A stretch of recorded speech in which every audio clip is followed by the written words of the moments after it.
सोचो, अगर आज रात तुम्हें कोई देख रहा हो लेकिन तुम उसे देख ना पा रहे हो, अगर तुम्हारे हर फैसले, हर कदम, हर गुनाह और हर नेकी किसी की नजर में दर्ज हो रही हो, तो क्या तुम वैसे ही जियोगे जैसे अभी जी रहे हो?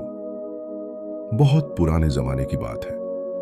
नूराबाद नाम का एक छोटा सा शहर था, जहां लोगों की जिंदगी रोजमर्रा की मुश्किलों और छोटी बड़ी खुशियों से भरी रहती थी। इसी शहर में एक गरीब लड़का सलीम अपनी साधारण जिंदगी जी रहा था। सलीम के पास कोई दौलत नहीं थी, लेकिन उसके दिल में ईमान और अच्छाई की कोई कमी नहीं थी। सलीम रोज बाजार में काम करता, लोगों की मदद करता और मेहनत से अपनी जिंदगी का गुजारा करता। लोग उसे पसंद करते, उसकी ईमानदारी की तारीफ करते, लेकिन कुछ लोग जो चालाक और लालची थे, उसकी सादगी और नेक दिली को पसंद नहीं करते थे। एक दिन सलीम के रास्ते में एक आदमी आया जिसने उसे बहकाने की कोशिश की। उसने कहा, तुम थोड़े पैसे ले लो, कोई देख नहीं रहा। सलीम का दिल कांप गया, लेकिन उसने कहा, अल्लाह सब देख रहा है, मैं ऐसा नहीं कर सकता। यही ईमानदारी उसके लिए सबसे बड़ी परीक्षा बनने वाली थी। दिन बीतते गए। सलीम की मेहनत से उसकी छोटी दुकान चलने लगी। लोग उसे भरोसा करने लगे। लेकिन वही चालाक आदमी जिसे सलीम ने पहले मना कर दिया था, अब गुस्से से जल रहा था। उसने रात के अंधेरे में चोरी की योजना बनाई। उसने सलीम की दुकान से कीमती सामान चुराया और उसे सलीम की झोपड़ी के पास छुपा दिया। सुबह होते ही बाजार में हड़कंप मच गया। चोरी का इल्जाम सलीम पर लगाया गया। सलीम ने जोर से कहा, मैंने कुछ नहीं किया, अल्लाह सब देख रहा है। लेकिन लोग उसकी बात सुनने को तैयार नहीं थे। सलीम को भीड़ के सामने ले जाया गया।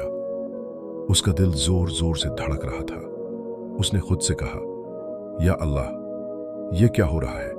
तू ही मेरी मदद कर। जैसे ही झोपड़ी की तलाशी ली गई, चोरी का सामान वहीं पाया गया। लोग हैरान थे। सलीम की आंखों से आंसू बह निकले। वो आदमी जिसने इसे फंसाया था, दूर खड़ा मुस्कुरा रहा था। दरबार में काजी साहब ने सलीम से पूछा, क्या तुम इसे मानते हो? सलीम ने डटकर कहा, नहीं, मैंने चोरी नहीं की। चालाक आदमी झूठ बोलते हुए सबूत दिखाने की कोशिश करने लगा। भीड़ में हलचल थी, लेकिन तभी दरवाजे पर एक आवाज गूंजी, रुक जाइए। दरवाजे पर वही बुजुर्ग खड़े थे जिन्होंने सलीम को पहले भी सही रास्ता दिखाया था। बुजुर्ग ने काजी साहब के सामने कहा, यह लड़का बेगुनाह है, मैंने अपनी आंखों से असली चोर को देखा है। उसने चालाक आदमी की तरफ इशारा किया। पूरा दरबार हिल गया। चोरी का बाकी सामान उसी के पास पाया गया। सलीम ने राहत की सांस ली और कहा, या अल्लाह, तूने सच में मेरी मदद की।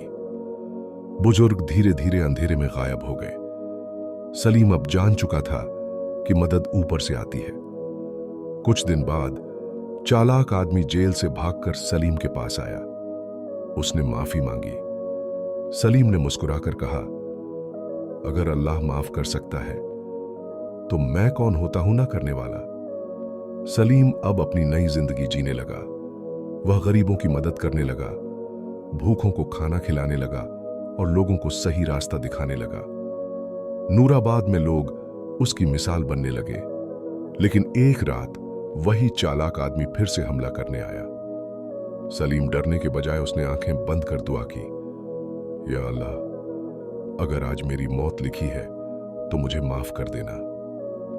जैसे ही हमला हुआ, अचानक तेज हवा चली और बुजुर्ग दिखाई दिए। उन्होंने उस हमलावर को रोक दिया और उसकी ताकत इतनी भारी थी कि आदमी गिर पड़ा। बुजुर्ग ने धीरे से कहा, जब इंसान गुनाह करता है तो वह सोचता है कि कोई नहीं देख रहा, लेकिन सच सामने आता है। सलीम ने पूछा, आप कौन हैं? हर बार सही वक्त पर मेरी मदद करते हैं। बुजुर्ग मुस्कुराए और कहा, मैं कोई खास नहीं हूं, मैं सिर्फ जरिया हूं। मदद ऊपर से आती है। जब तूने सही रास्ता चुना, अल्लाह ने तेरे लिए रास्ते बना दिए। सलीम की आंखों से आंसू बहने लगे। उसने धीरे से कहा, मदद किसी इंसान से नहीं आती, मदद ऊपर से आती है और अल्लाह सब देख रहा होता है। अब सलीम न सिर्फ अपने लिए बल्कि पूरे नूराबाद के लिए एक मिसाल बन गया। उसने लोगों को सिखाया कि मुसीबत में धैर्य और सही रास्ता ही इंसान को बचाता है। उसने समझा कि चाहे दुनिया देखे या ना देखे, अल्लाह की नजर हमेशा हमारे ऊपर होती है। अब तुमसे एक सवाल है, जब तुम अकेले होते हो, जब कोई नहीं देख रहा होता, जब तुम्हारे पास गलत करने का मौका होता है, तो तुम क्या करते हो? याद रखो, वही असली तुम होता है। दुनिया सो सकती है, लोग आंखें बंद कर सकते हैं, लेकिन अल्लाह की नजर कभी बंद नहीं होती। अगर तुम चाहते हो कि तुम्हारी जिंदगी बदल जाए, तो बस इतना याद रखो, अल्लाह सब देख रहा है।